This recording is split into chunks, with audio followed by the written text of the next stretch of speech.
Claude Gueux. Il y a 7 ou 8 ans, un homme nommé Claude Gueux, pauvre ouvrier, vivait à Paris. Il avait avec lui une fille qui était sa maîtresse et un enfant de cette fille.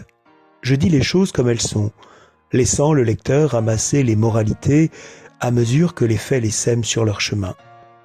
L'ouvrier était capable, habile, intelligent, fort maltraité par l'éducation, fort bien traité par la nature, ne sachant pas lire et sachant penser. Un hiver, l'ouvrage manqua. Pas de feu, ni de pain dans le galetas. L'homme, la fille et l'enfant eurent froid et faim. L'homme vola. Je ne sais ce qu'il vola, je ne sais où il vola. Ce que je sais, c'est que de ce vol, il résulta 3 jours de pain et de feu pour la femme et pour l'enfant, et 5 ans de prison pour l'homme. L'homme fut envoyé faire son temps à la maison centrale de Clairvaux. Clairvaux, abbaye dont on a fait une bastille, cellule dont on a fait un cabanon, hôtel dont on a fait un pilori. Quand nous parlons de progrès, c'est ainsi que certaines gens le comprennent et l'exécutent. Voilà la chose qu'ils mettent sous notre mot. Poursuivons. Arrivé là, on le mit dans un cachot pour la nuit et dans un atelier pour le jour. Ce n'est pas l'atelier que je blâme. Claude Gueux, honnête ouvrier, naguère, voleur désormais, était une figure digne et grave. Il avait le front haut, déjà ridé, quoique jeune encore, quelques cheveux gris perdus dans les touffes noires, l'œil doux et fort puissamment enfoncé sous une arcade sourcilière bien modelée. Les narines ouvertes, le menton avancé, la lèvre dédaigneuse. C'était une belle tête. On va voir ce que la société en a fait. Il avait la parole rare, le geste peu fréquent, quelque chose d'impérieux dans toute sa personne et qui se faisait obéir. L'air pensif, sérieux plutôt que souffrant, il avait pourtant bien souffert. Dans le dépôt où Claude Gueux était enfermé, il y avait un directeur des ateliers, espèce de fonctionnaire propre aux prisons, qui tient tout ensemble du guichetier et du marchand, qui fait en même temps une commande à l'ouvrier et une menace au prisonnier, qui vous met l'outil aux mains et les fers aux pieds. Celui-là était lui-même une variété de l'espèce, un homme bref, tyrannique, obéissant à ses idées, toujours à courte bride sur son autorité.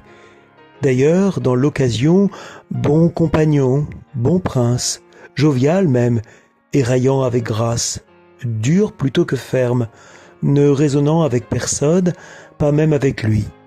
Bon père, bon mari sans doute, ce qui est devoir et non vertu. En un mot, pas méchant, mauvais. C'était un de ces hommes qui n'ont rien de vibrant ni d'élastique, qui sont composés de molécules inertes, qui ne résonnent au choc d'aucune idée, au contact d'aucun sentiment, qui ont des colères glacées, des haines mornes, des emportements sans émotion, qui prennent feu sans s'échauffer, dont la capacité de calorique est nulle, et qu'on dirait souvent fait de bois. Ils flambent par un bout et sont froids par l'autre. La ligne principale, la ligne diagonale du caractère de cet homme, c'était la ténacité. Il était fier d'être tenace et se comparait à Napoléon. Ceci n'est qu'une illusion d'optique. Il y a nombre de gens qui en sont dupes et qui, à certaines distances, prennent la ténacité pour de la volonté et une chandelle pour une étoile. Quand cet homme donc avait une fois ajusté ce qu'il appelait sa volonté à une chose absurde, il allait tête haute et à travers toute broussaille jusqu'au bout de la chose absurde. L'entêtement, sans l'intelligence, c'est la sottise soudée au bout de la bêtise et lui servant de rallonge. Cela va loin.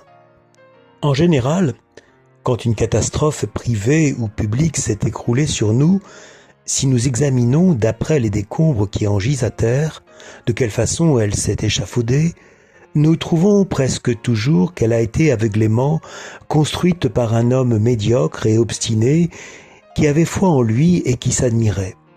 Il y a par le monde beaucoup de ces petites fatalités têtues qui se croient des providences. Voilà donc ce que c'était que le directeur des ateliers de la prison centrale de Clairvaux. Voilà de quoi était fait le briquet avec lequel la société frappait chaque jour sur les prisonniers pour en tirer des étincelles. L'étincelle que de pareils briquets arrache à de pareils cailloux, allume souvent des incendies. Nous avons dit qu'une fois arrivé à Clairvaux, Claude Gueux fut numéroté dans un atelierérivé à une besogne. Le directeur de l'atelier fit connaissance avec lui, le reconnut bon ouvrier et le traita bien. Il paraît même qu'un jour, étant de bonne humeur et voyant Claude Gueux fort triste, car cet homme pensait toujours à celle qu'il appelait sa femme, il lui conta, par manière de jovialité et de passe-temps, et aussi pour le consoler, que cette malheureuse s'était faite fille publique. Claude demanda froidement ce qu'était devenu l'enfant. On ne savait. Au bout de quelques mois, Claude s'acclimata à l'air de la prison et parut ne plus songer à rien. Une certaine sérénité sévère, propre à son caractère, avait repris le dessus. Au bout du même espace de temps à peu près, Claude avait acquis un ascendant singulier sur tous ses compagnons. Comme par une sorte de convention tacite, et sans que personne sût pourquoi, pas même lui, tous ces hommes le consultaient, l'écoutaient, l'admiraient et l'imitaient, ce qui est le dernier degré ascendant de l'admiration. Ce n'était pas une médiocre gloire d'être obéi par toutes ces natures désobéissantes. Cet empire lui était venu sans qu'il y songeât. Cela tenait au regard qu'il avait dans les yeux. L'œil de l'homme est une fenêtre par laquelle on voit les pensées qui vont et viennent dans sa tête. Mettez un homme qui contient des idées parmi des hommes qui n'en contiennent pas, au bout d'un temps donné, et par une loi d'attraction irrésistible, tous les cerveaux ténébreux graviteront humblement et avec adoration autour du cerveau rayonnant. Il y a des hommes qui sont fers et des hommes qui sont aimants. Claude était aimant. En moins de 3 mois, donc, Claude était devenu l'âme, la loi et l'ordre de l'atelier. Toutes ses aiguilles tournaient sur son cadran. Il devait douter lui-même par moments s'il était roi ou prisonnier. C'était une sorte de pape captif avec ses cardinaux. Et par une réaction toute naturelle dont l'effet s'accomplit sur toutes les échelles, aimé des prisonniers, il était détesté des geôliers. Cela est toujours ainsi. La popularité ne va jamais sans la défaveur. L'amour des esclaves est toujours doublé de la haine des maîtres. Claude Gueux était grand mangeur. C'était une particularité de son organisation. Il avait l'estomac fait de telle sorte que la nourriture de 2 hommes ordinaires suffisait à peine à sa journée. Monsieur de Cotadilla avait un de ces appétits-là et en riait. Mais ce qui est une occasion de gaieté pour un duc grand d'Espagne qui a 500 000 moutons est une charge pour un ouvrier et un malheur pour un prisonnier. Claude Gueux, libre dans son grenier, travaillait tout le jour, gagnait son pain de 4 livres et le mangeait.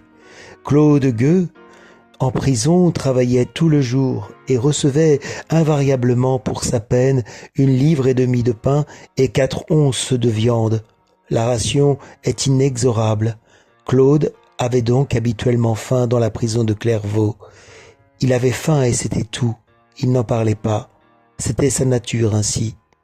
Un jour, Claude venait de dévorer sa maigre pitance et s'était remis à son métier, croyant tromper la faim par le travail. Les autres prisonniers mangeaient joyeusement. Un jeune homme pâle, blanc, faible, vint se placer près de lui. Il tenait à la main sa ration, à laquelle il n'avait pas encore touché, et un couteau. Il restait là, debout, près de Claude, ayant l'air de vouloir parler et de ne pas oser. Cet homme et son pain et sa viande importunaient Claude. « Que veux-tu » dit-il enfin brusquement. « Que tu me rendes un service » dit timidement le jeune homme. « Quoi » reprit Claude. « Que tu m'aides à manger cela. J'en ai trop. » Une larme roula dans l'œil hautain de Claude. Il prit le couteau, partagea la ration du jeune homme en 2 parts égales, en prit une et se mit à manger. « Merci, dit le jeune homme. Si tu veux, nous partagerons comme cela tous les jours. »« Comment t'appelles-tu » dit Claude Gueux. « Albin. »« Pourquoi es-tu ici » reprit Claude. « J'ai volé. »« Et moi aussi. dit Claude. Ils partagèrent en effet de la sorte tous les jours. Claude Gueux avait 36 ans, et par moments il en paraissait 50, tant sa pensée habituelle était sévère. Albin avait 20 ans, on lui en eût donné 17, tant il y avait encore d'innocence dans le regard de ce voleur. Une étroite amitié se noua entre ces deux hommes, amitié de père à fils plutôt que de frère à frère. Albin était encore presque un enfant. Claude était déjà presque un vieillard. Ils travaillaient dans le même atelier, ils couchaient sous la même clé de voûte, ils se promenaient dans le même préau, ils mordaient au même pain. Chacun des deux amis était l'univers pour l'autre, et il paraît qu'ils étaient heureux. Nous avons déjà parlé du directeur des ateliers. Cet homme, haï des prisonniers, était souvent obligé, pour se faire obéir d'eux, d'avoir recours à Claude Gueux qui en était aimé. Dans plus d'une occasion, lorsqu'il s'était agi d'empêcher une rébellion ou un tumulte, l'autorité sans titre de Claude Gueux avait prêté main forte à l'autorité officielle du directeur. En effet, pour contenir les prisonniers, 10 paroles de Claude valaient 10 gendarmes. Claude avait maintes fois rendu ce service au directeur. Aussi le directeur le détestait-il cordialement. Il était jaloux de ce voleur.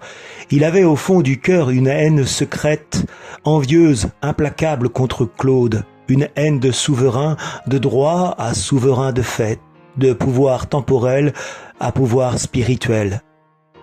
Ces haines-là sont les pires.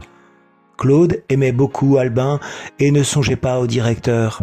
Un jour, un matin, au moment où les condamnés passaient 2 à 2 du dortoir dans l'atelier, un guichetier appela Albin, qui était à côté de Claude, et le prévint que le directeur le demandait.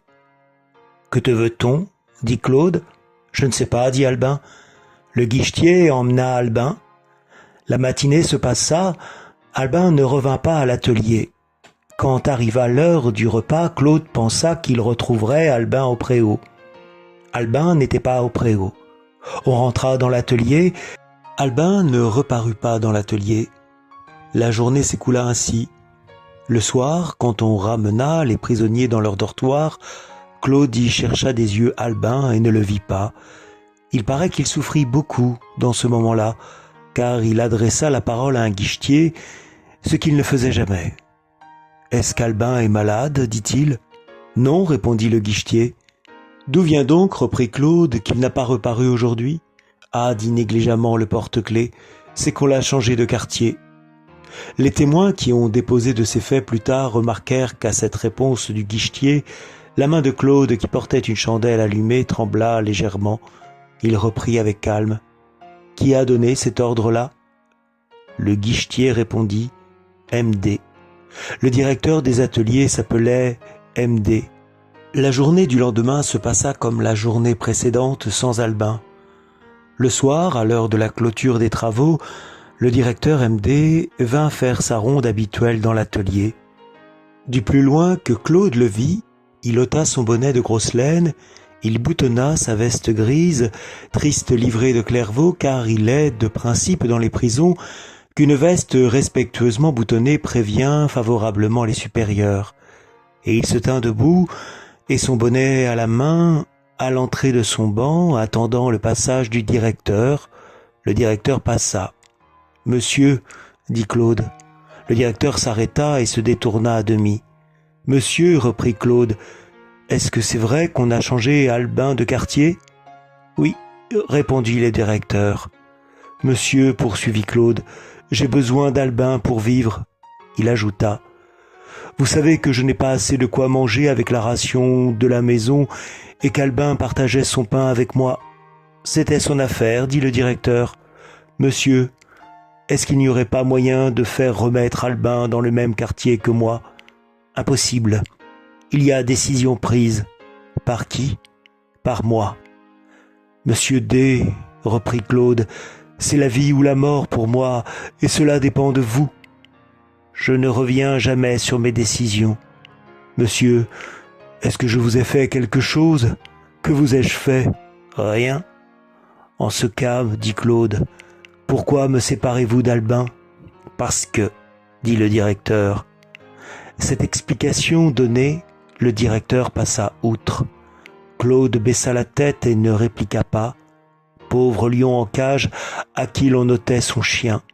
Nous sommes forcés de dire que le chagrin de cette séparation n'altéra en rien la voracité en quelque sorte maladive du prisonnier. Rien d'ailleurs ne parut sensiblement changer en lui. Il ne parlait d'Albin à aucun de ses camarades, il se promenait seul dans le préau aux heures de récréation et il avait faim, rien de plus. Cependant, ceux qui le connaissaient bien remarquaient quelque chose de sinistre et de sombre qui s'épaississait chaque jour de plus en plus sur son visage. Du reste, il était plus doux que jamais.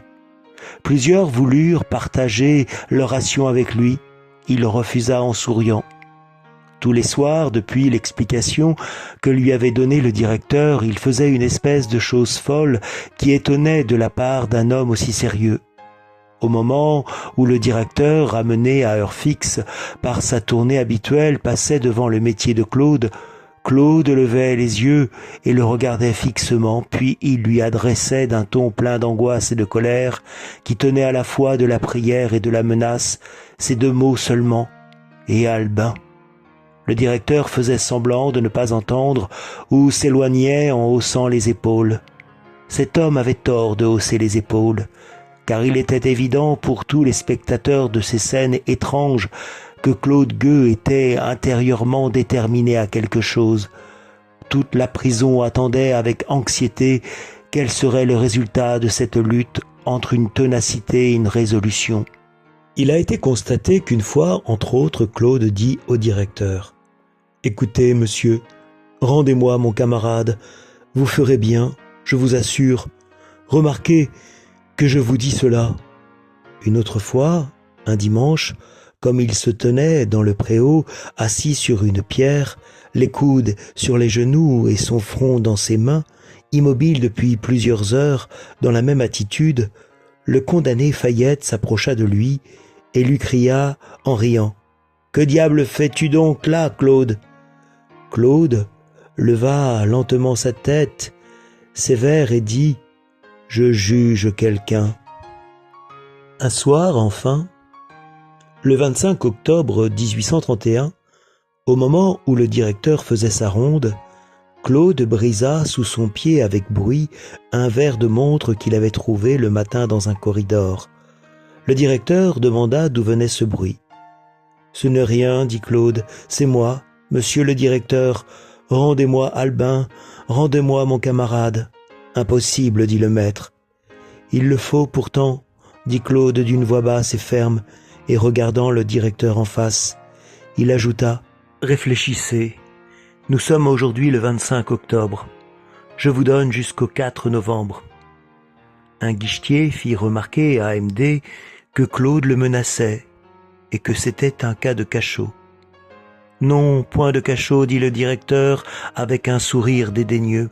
Il faut être bon avec ces gens-là. » Le lendemain, le condamné Pernot aborda Claude, qui se promenait seul et pensif, laissant les autres prisonniers s'ébattre dans un petit carré de soleil à l'autre bout de la cour. « Eh bien, Claude, à quoi songes-tu? Tu parais triste. »« Je crains, dit Claude, qu'il n'arrive bientôt quelque malheur à ce bon M.D. » Il y a 9 jours pleins, du 25 octobre au 4 novembre. Claude n'en laissa pas passer un sans avertir gravement le directeur de l'état de plus en plus douloureux où le mettait la disparition d'Albin. Le directeur, fatigué, lui infligea une fois 24 heures de cachot parce que la prière ressemblait trop à une sommation. Voilà tout ce que Claude obtint. Le 4 novembre arriva. Ce jour-là, Claude s'éveilla avec un visage serein qu'on ne lui avait pas encore vu depuis le jour où la décision de M.D. l'avait séparé de son ami. En se levant, il fouilla dans une espèce de caisse de bois blanc qui était au pied de son lit et qui contenait ses quelques guenilles. Il en tira une paire de ciseaux de couturière. C'était, avec un volume dépareillé de l'Émile, la seule chose qui lui resta de la femme qu'il avait aimée, de la mère de son enfant, de son heureux petit ménage d'autrefois. 2 meubles bien inutiles pour Claude. Les ciseaux ne pouvaient servir qu'à une femme, le livre qu'à un lettré. Claude ne savait ni coudre ni lire. Au moment où il traversait le vieux cloître déshonoré et blanchi à la chaux qui sert de promenoir l'hiver, il s'approcha du condamné Ferrari qui regardait avec attention les énormes barreaux d'une croisée. Claude tenait à la main la petite paire de ciseaux.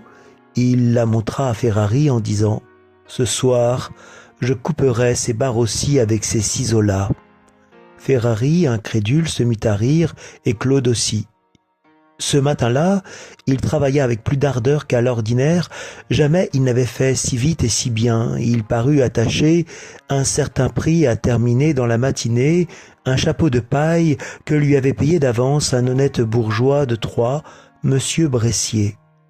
Un peu avant midi, il descendit sous un prétexte à l'atelier des menuisiers situé au rez-de-chaussée, au-dessous de l'étage où il travaillait. Claude était aimé là comme ailleurs, mais il y entrait rarement. Aussi, tiens, voilà Claude. On l'entoura, ce fut une fête. Claude jeta un coup d'œil rapide dans la salle, pas un des surveillants n'y était. « Qui est-ce qui a une hache à me prêter ?» dit-il. « Pourquoi faire ?» lui demanda-t-on. Il répondit. « C'est pour tuer ce soir le directeur des ateliers. » On lui présenta plusieurs haches à choisir. Il prit la plus petite, qui était fort tranchante, la cacha dans son pantalon et sortit. Il y avait là 27 prisonniers. Il ne leur avait pas recommandé le secret. Tous le gardèrent. Ils ne causèrent même pas de la chose entre eux. Chacun attendit de son côté ce qui arriverait. L'affaire était terrible, droite et simple. Pas de complications possibles. Claude ne pouvait être ni conseillé ni dénoncé. Une heure après, il aborda un jeune condamné de 16 ans qui bâillait dans le promenoir et lui conseilla d'apprendre à lire. En ce moment, le détenu Fayette accosta Claude et lui demanda ce que diable il cachait là dans son pantalon. Claude dit « C'est une hache pour tuer MD ce soir. » Il ajouta « Est-ce que cela se voit ?»« Un peu, » dit Fayette. Le reste de la journée fut à l'ordinaire. À 7 heures du soir, on renferma les prisonniers, chaque section dans l'atelier qui lui était assigné. Et les surveillants sortirent des salles de travail, comme il paraît que c'est l'habitude, pour ne rentrer qu'après la ronde du directeur. Claude Gueux fut donc verrouillé comme les autres dans son atelier avec ses compagnons de métier. Alors il se passa dans cet atelier une scène extraordinaire, une scène qui n'est ni sans majesté ni sans terreur, la seule de ce genre qu'aucune histoire puisse raconter. Il y avait là, ainsi que l'a constaté l'instruction judiciaire qui a eu lieu depuis, 82 voleurs, y compris Claude. Une fois que les surveillants les eurent laissés seuls, Claude se leva debout sur son banc et annonça à toute la chambrée qu'il avait quelque chose à dire. On fit silence. Alors Claude haussa la voix et dit « Vous savez tous qu'Albin était mon frère. Je n'ai pas assez de ce qu'on me donne ici pour manger. Même en n'achetant que du pain avec le peu que je gagne, cela ne suffirait pas. Albin partageait sa ration avec moi. Je l'ai aimé d'abord parce qu'il m'a nourri, ensuite parce qu'il m'a aimé. Le directeur MD nous a séparés. Cela ne lui faisait rien que nous fussions ensemble. Mais c'est un méchant homme qui jouit de tourmenter. Je lui ai redemandé Albin. Vous avez vu ? Il n'a pas voulu. Je lui ai donné jusqu'au 4 novembre pour me rendre Albin. Il m'a fait mettre au cachot pour avoir dit cela. Moi, pendant ce temps-là, je l'ai jugé et je l'ai condamné à mort. Nous sommes au 4 novembre. Il viendra dans 2 heures faire sa tournée. Je vous préviens que je vais le tuer. Avez-vous quelque chose à dire à cela ? Tous gardèrent le silence. Claude reprit. Il parla à ce qu'il paraît avec une éloquence singulière, qui d'ailleurs lui était naturelle. Il déclara qu'il savait bien qu'il allait faire une action violente, mais qu'il ne croyait pas avoir tort. Il attesta la conscience des 81 voleurs qui l'écoutaient, qu'il était dans une rude extrémité, que la nécessité de se faire justice soi-même était un cul-de-sac où l'on se trouvait engagé quelquefois, qu'à la vérité, il ne pouvait prendre la vie du directeur sans donner la sienne propre, mais qu'il trouvait bon de donner sa vie pour une chose juste, qu'il avait mûrement réfléchi et à cela seulement depuis 2 mois, qu'il croyait bien ne pas se laisser entraîner par le ressentiment, mais que dans le cas où cela serait, il suppliait qu'on l'en en avertît, qu'il soumettait honnêtement ses raisons aux hommes justes qui l'entouraient, qu'il allait donc tuer MD, mais que, si quelqu'un avait une objection à lui faire, il était prêt à l'écouter. Une voix seulement s'éleva et dit qu'avant de tuer le directeur, Claude devait essayer une dernière fois de lui parler et de le fléchir. « C'est juste, dit Claude, et je le ferai. » 8 heures sonnèrent à la grande horloge, le directeur devait venir à 9 heures. Une fois que cette étrange cour de cassation eut en quelque sorte ratifié la sentence qu'il avait portée, Claude reprit toute sa sérénité. Il mit sur une table tout ce qu'il possédait en linge et en vêtements, la pauvre dépouille du prisonnier, et appelant l'un après l'autre ceux de ses compagnons qu'il aimait le plus après Albin, il leur distribua tout. Il ne garda que la petite paire de ciseaux. Puis, il les embrassa tous. Quelques-uns pleuraient, il souriait à cela. Il y eut dans cette heure dernière des instants où il causa avec tant de tranquillité et même de gaieté, que plusieurs de ses camarades espéraient intérieurement, comme ils l'ont déclaré depuis, qu'il abandonnerait peut-être sa résolution. Il s'amusa même une fois à éteindre une des rares chandelles qui éclairait l'atelier avec le souffle de sa narine, car il avait de mauvaises habitudes d'éducation qui dérangeaient sa dignité naturelle plus souvent qu'il n'aurait fallu. Rien ne pouvait faire que cet ancien gamin des rues n'eût point par moments l'odeur du ruisseau de Paris. Il aperçut un jeune condamné qui était pâle, qui le regardait avec des yeux fixes et qui tremblait sans doute dans l'attente de ce qu'il allait voir. « Allons, du courage, jeune homme, lui dit Claude doucement, ce ne sera que l'affaire d'un instant. » Quand il eut distribué toutes ses hardes, fait tous ses adieux, serré toutes les mains, il interrompit quelques causeries inquiètes qui se faisaient çà et là dans les coins obscurs de l'atelier et il commanda qu'on se remit au travail. Tous obéirent en silence. L'atelier où ceci se passait était une salle oblongue, un long parallélogramme percé de fenêtres sur ses 2 grands côtés et de 2 portes qui se regardaient à ses 2 extrémités.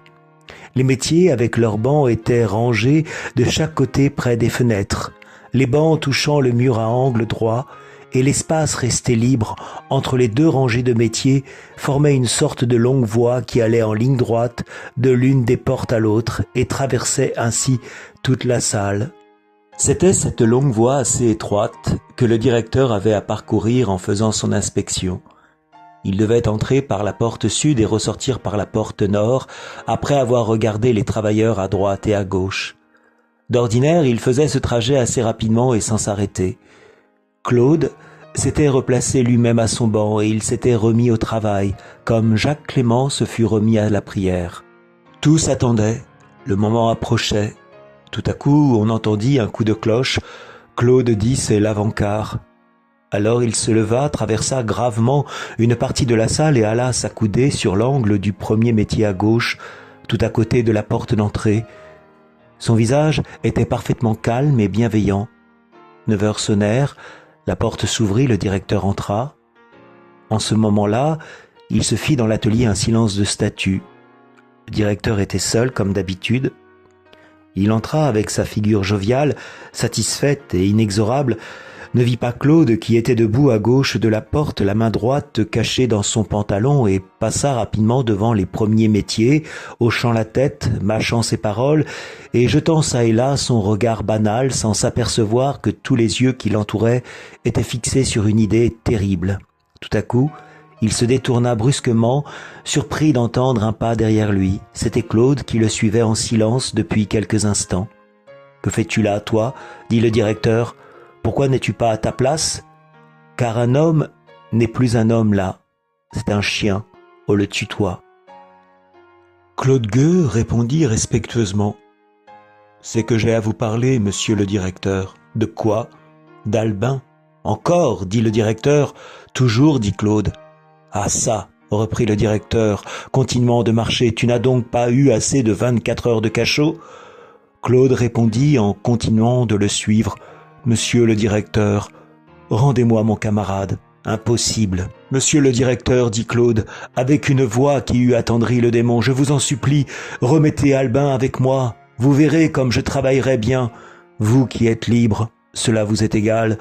Vous ne savez pas ce que c'est qu'un ami, mais moi, je n'ai que les 4 murs de la prison. Vous pouvez aller et venir, vous. Moi, je n'ai qu'Albin. Rendez-le-moi. Albin me nourrissait, vous le savez bien. Cela ne vous coûterait que la peine de dire oui. Qu'est-ce que cela vous fait qu'il y ait dans la même salle un homme qui s'appelle Claude Gueux et un autre qui s'appelle Albin? Car ce n'est pas plus compliqué que cela, monsieur le directeur, mon bon monsieur D, je vous supplie vraiment, au nom du ciel. Claude n'en avait peut-être jamais tant dit à la fois à un geôlier. Après cet effort, épuisé, il attendit. Le directeur répliqua avec un geste d'impatience. « Impossible, c'est dit. Voyons, ne m'en reparle plus, tu m'ennuies. » Et comme il était pressé, il doubla le pas. Claude aussi.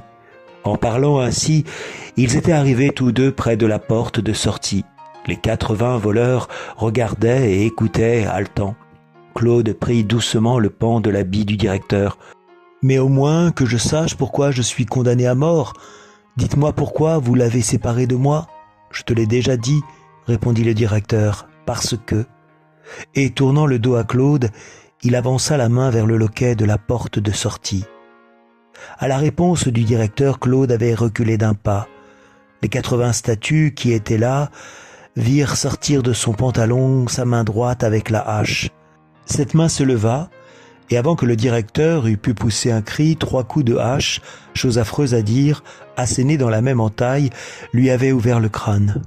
Au moment où il tombait à la renverse, un 4e coup lui balafra le visage. Puis, comme une fureur lancée ne s'arrête pas court, Claude Gueux lui fendit la cuisse droite d'un 5e coup inutile. Le directeur était mort. Alors Claude jeta la hache et cria « À l'autre maintenant !» L'autre, c'était lui.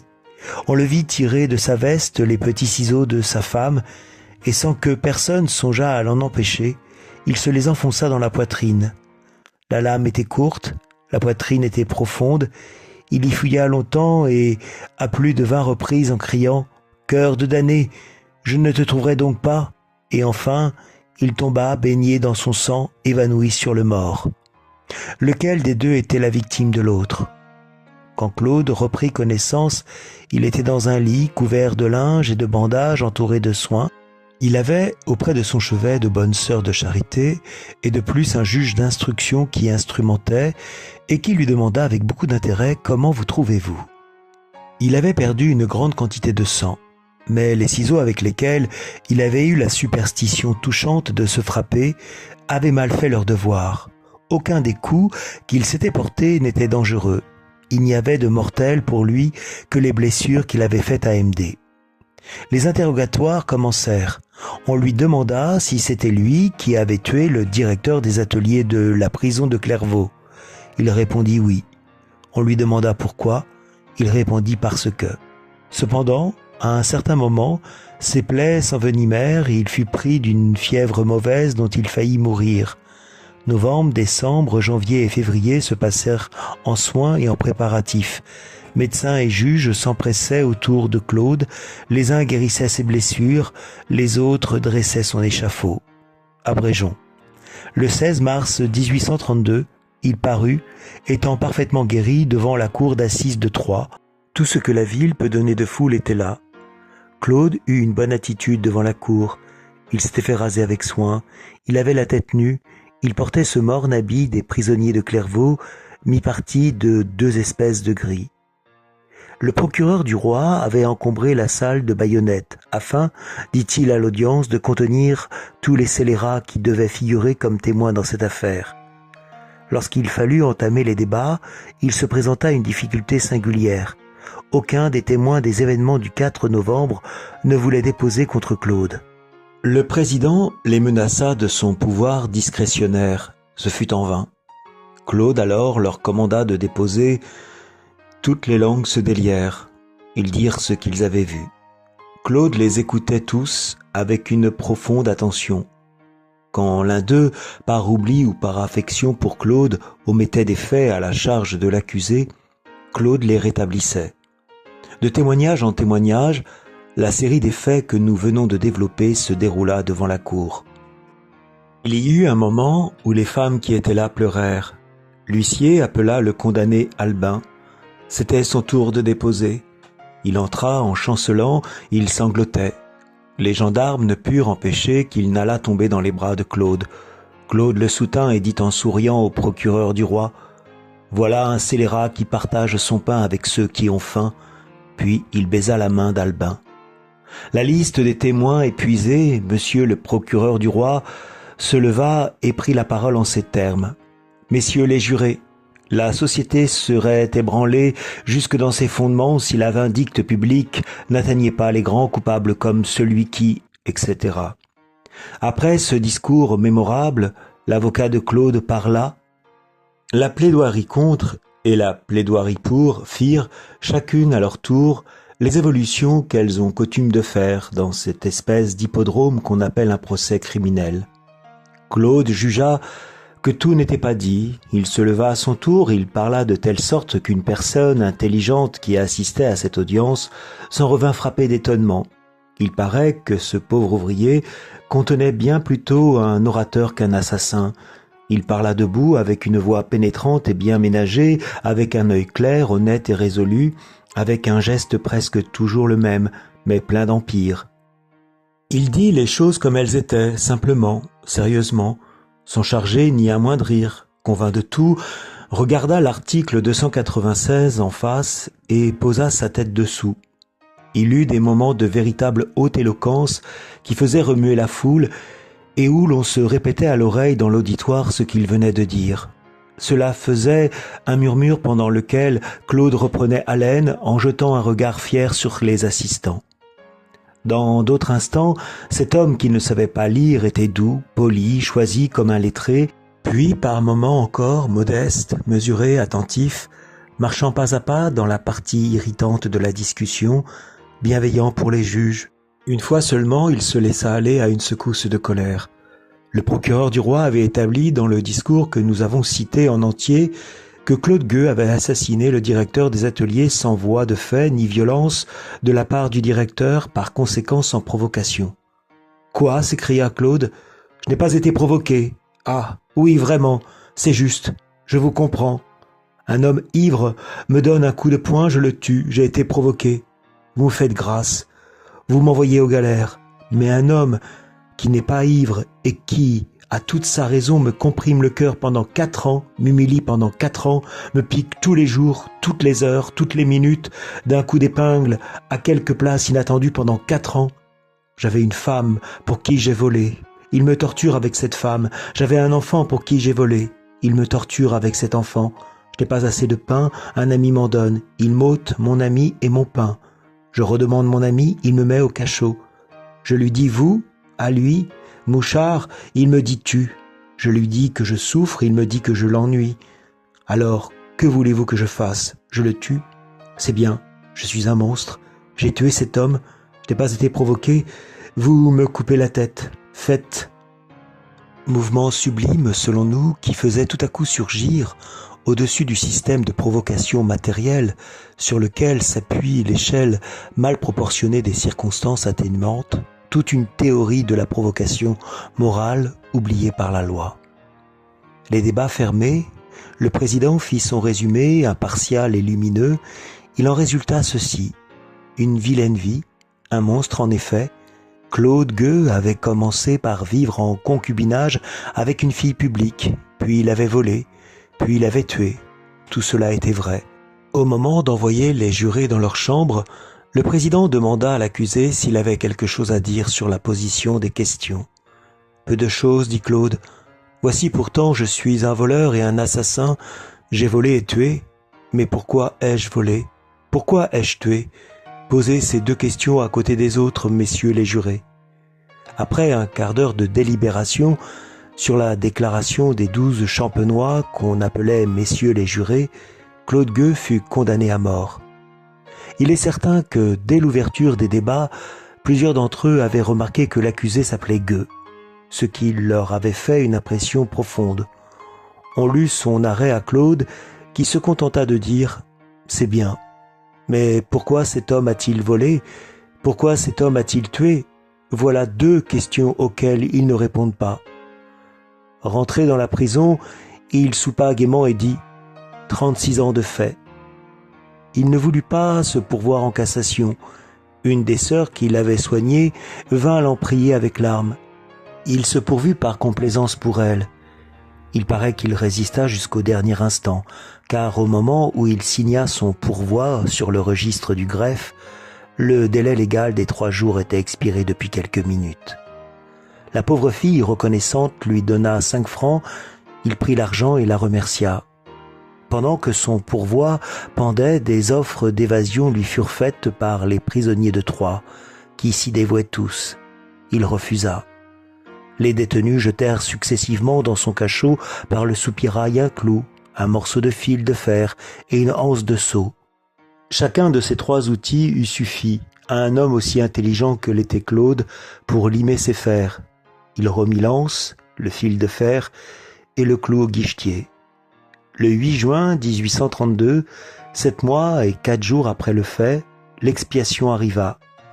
Pede claudo, comme on voit.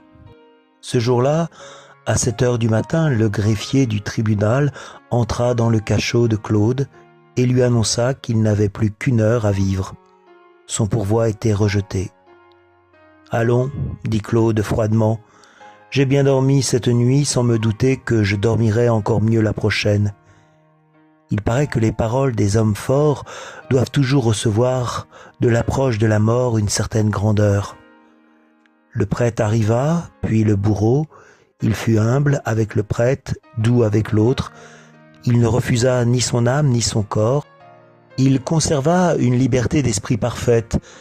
Pendant qu'on lui coupait les cheveux, quelqu'un parla dans un coin du cachot du choléra qui menaçait Troyes en ce moment. « Quant à moi, dit Claude avec un sourire, je n'ai pas peur du choléra. » Il écoutait d'ailleurs le prêtre avec une attention extrême, en s'accusant beaucoup et en regrettant de n'avoir pas été instruit dans la religion. Sur sa demande, on lui avait rendu les ciseaux avec lesquels il s'était frappé. Il y manquait une lame qui s'était brisée dans sa poitrine. Il pria le geôlier de faire porter de sa part ces ciseaux à Albin.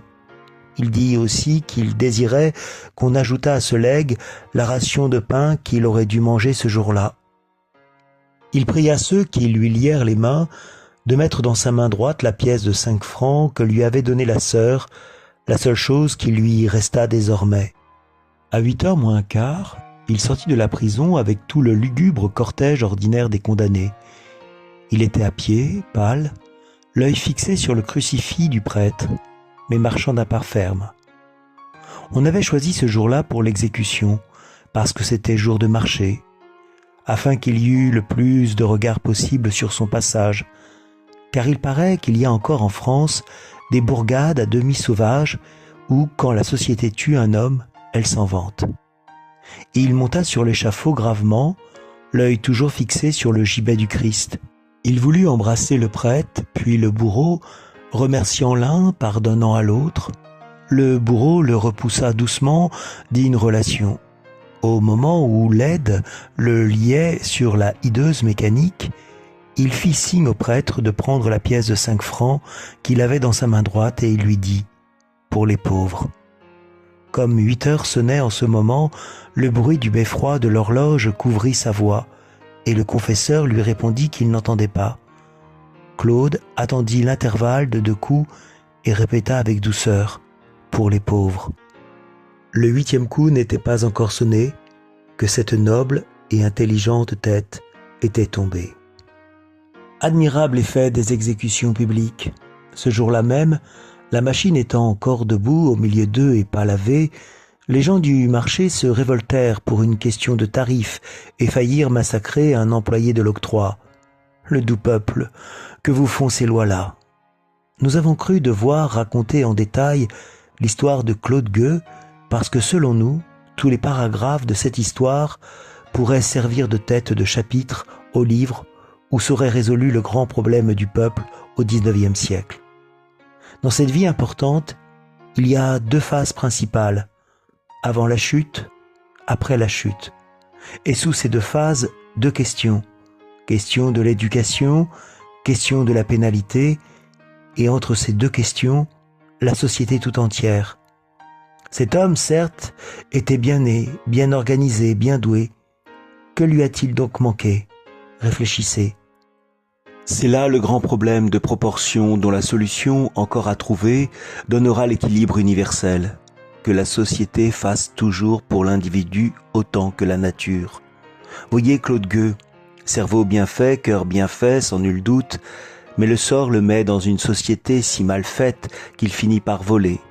La société le met dans une prison si mal faite qu'il finit par tuer. Qui est réellement coupable? Est-ce lui? Est-ce nous?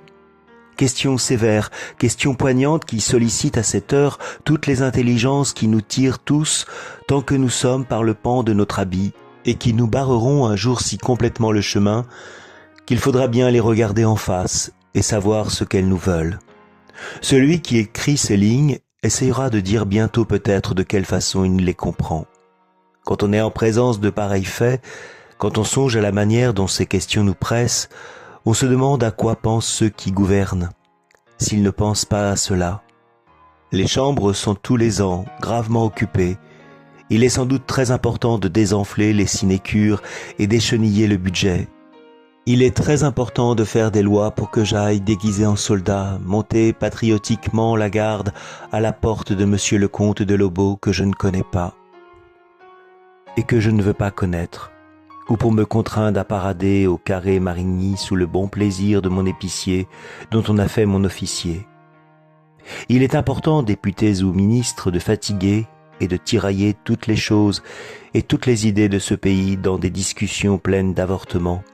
Il est essentiel, par exemple, de mettre sur la sellette et d'interroger et de questionner à grands cris et sans savoir ce qu'on dit l'art du XIXe siècle, ce grand et sévère accusé qui ne daigne pas répondre et qui fait bien. Il est expédient de passer son temps gouvernant et législateur en conférences classiques qui font hausser les épaules aux maîtres d'école de la banlieue. Il est utile de déclarer que c'est le drame moderne qui a inventé l'inceste, l'adultère, le parricide, l'infanticide et l'empoisonnement, et de prouver par là qu'on ne connaît ni Phèdre, ni Jocaste, ni Oedipe, ni Médée, ni Rodogune. Il est indispensable que les orateurs politiques de ce pays ferraillent 3 grands jours durant à propos du budget pour Corneille et Racine contre on ne sait qui, et profitent de cette occasion littéraire pour s'enfoncer les uns les autres à qui mieux dans la gorge de grandes fautes de français jusqu'à la garde. Tout cela est important. Nous croyons cependant qu'il pourrait y avoir des choses plus importantes encore. Que dirait la Chambre au milieu des futiles démêlés qui font si souvent colter le ministère par l'opposition et l'opposition par le ministère? Si tout à coup, des bancs de la chambre ou de la tribune publique, qu'importe, quelqu'un se levait et disait ces sérieuses paroles. Taisez-vous, qui que vous soyez. Vous qui parlez ici, taisez-vous. Vous croyez être dans la question, vous n'y êtes pas. La question, la voici.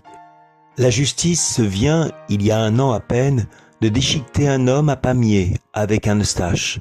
À Dijon, elle vient d'arracher la tête à une femme. À Paris, elle fait barrière Saint-Jacques, des exécutions inédites. Ceci est la question. Occupez-vous de ceci. Vous vous querellez après pour savoir si les boutons de la garde nationale doivent être blancs ou jaunes et si l'assurance est une plus belle chose que la certitude. Messieurs des centres, messieurs des extrémités, le gros du peuple souffre. Que vous l'appeliez république ou que vous l'appeliez monarchie, le peuple souffre, ceci est un fait. Le peuple a faim, le peuple a froid, la misère le pousse au crime ou au vice, selon le sexe. Ayez pitié du peuple à qui le bagne prend ses fils et le lupanar ses filles. Vous avez trop de forçats, vous avez trop de prostituées. Que prouvent ces 2 ulcères que le corps social a un vice dans le sang? Vous voilà réunis en consultation au chevet du malade. Occupez-vous de la maladie. Cette maladie, vous la traitez mal. Étudiez-la mieux. Les lois que vous faites quand vous en faites ne sont que des palliatifs et des expédients. Une moitié de vos codes est routine, l'autre moitié empirisme. La flétrissure était une cautérisation qui gangrénait la plaie. peine insensée que celle qui, pour la vie, scellait et rivait le crime sur le criminel, qui en faisait deux amis, deux compagnons, deux inséparables. Le bagne est un vésicatoire absurde qui laisse résorber, non sans l'avoir rendu pire encore, presque tout le mauvais sang qu'il extrait. La peine de mort est une amputation barbare. Or, flétrissure, bagne, peine de mort, trois choses qui se tiennent. Vous avez supprimé la flétrissure, si vous êtes logique, supprimez le reste, le fer rouge, le boulet et le couperet. C'étaient les trois parties d'un syllogisme. Vous avez ôté le fer rouge, le boulet et le couperet n'ont plus de sens. Farinas était atroce, mais il n'était pas absurde. Démontez-moi cette vieille échelle boiteuse des crimes et des peines, et refaites-la. Refaites votre pénalité, refaites vos codes, refaites vos prisons, refaites vos juges, remettez les lois au pas des mœurs. Messieurs, il se coupe trop de têtes par an en France. Puisque vous êtes en train de faire des économies, faites-en là-dessus. Puisque vous êtes en verve de suppression, supprimez le bourreau. Avec la solde de vos 80 bourreaux, vous payerez 600 maîtres d'école. Songez au gros du peuple, des écoles pour les enfants, des ateliers pour les hommes. Savez-vous que la France est un des pays de l'Europe où il y a le moins de natifs qui sachent lire? Quoi? La Suisse sait lire, la Belgique sait lire, le Danemark sait lire, la Grèce sait lire, l'Irlande sait lire. Et la France ne sait pas lire? C'est une honte. Allez dans les bagnes, appelez autour de vous toute la chiourme, examinez un à un tous ces damnés de la loi humaine, calculez l'inclinaison de tous ces profils, tâtez tous ces crânes. Chacun de ces hommes tombés a au-dessous de lui son type bestial.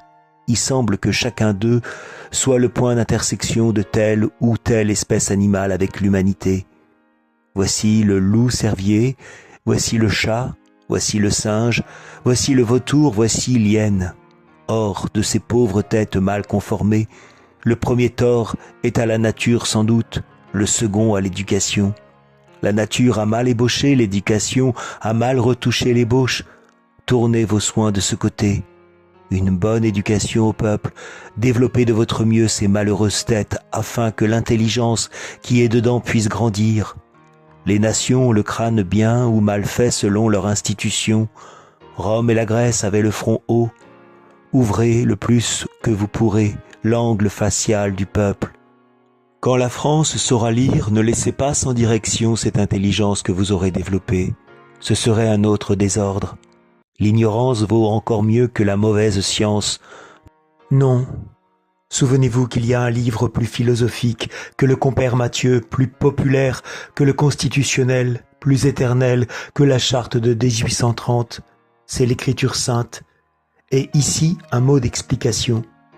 Quoi que vous fassiez, le sort de la grande foule, de la multitude, de la majorité sera toujours relativement pauvre et malheureux et triste. À elle le dur travail, les fardeaux à pousser, les fardeaux à traîner, les fardeaux à porter. Examinez cette balance, toutes les jouissances dans le plateau du riche, toutes les misères dans le plateau du pauvre. Les deux parts ne sont-elles pas inégales? La balance ne doit-elle pas nécessairement pencher, et l'État avec elle? Et maintenant, dans le lot du pauvre, dans le plateau des misères, jetez la certitude d'un avenir céleste, jetez l'aspiration au bonheur éternel, jetez le paradis contrepoids magnifique. Vous rétablissez l'équilibre. La part du pauvre est aussi riche que la part du riche. C'est ce que savait Jésus, qui en savait plus long que Voltaire. Donnez au peuple qui travaille et qui souffre. Donnez au peuple pour qui ce monde-ci est mauvais. La croyance a un meilleur monde fait pour lui. Il sera tranquille, il sera patient.